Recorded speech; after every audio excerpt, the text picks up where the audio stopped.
Good evening, councilors. I have a 5-minute speech. I've written, cross-stuff stuff, so I might be a little long. I do not believe this legislation before you can withstand a legal challenge. For the ordinances as written appear to violate the First, Fourth, and 14th Amendment of the Constitution. They appear to ignore applicable case law, such as the 1997 Oregon Supreme Court decision that found that vacation rentals are a residential and not a commercial use. They interpret the terms accessory use and incidental and subordinate very restrictively, and not in keeping with how these terms have been interpreted by other cities and the courts. There's even a reference to Exhibit A, which doesn't appear to have been attached.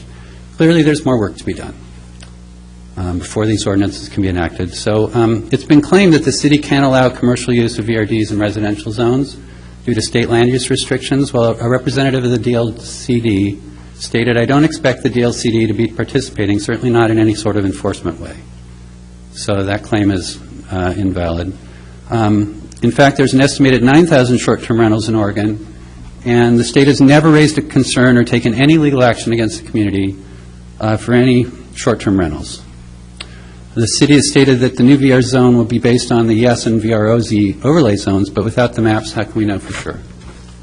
And when the new VR zone was first proposed, a couple of draft maps were included, so why not include these now? Without maps, there's no way for us to know what you guys are thinking. But for me, the most troubling aspect of all this is the very definition of vacation rental dwelling.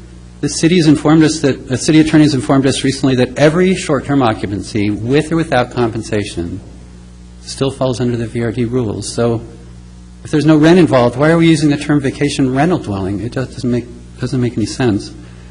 And if this isn't corrected, the ordinance could allow the city to fine an owner $1,100 a day when their friends and family use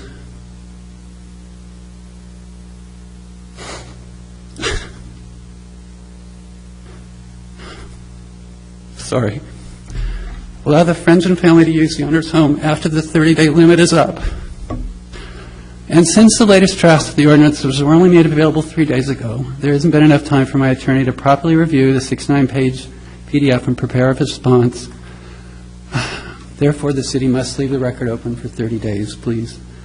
And finally, our written submission contains a more complete analysis of the issues, so I encourage you to review this document carefully before making your decision. And thank you all for your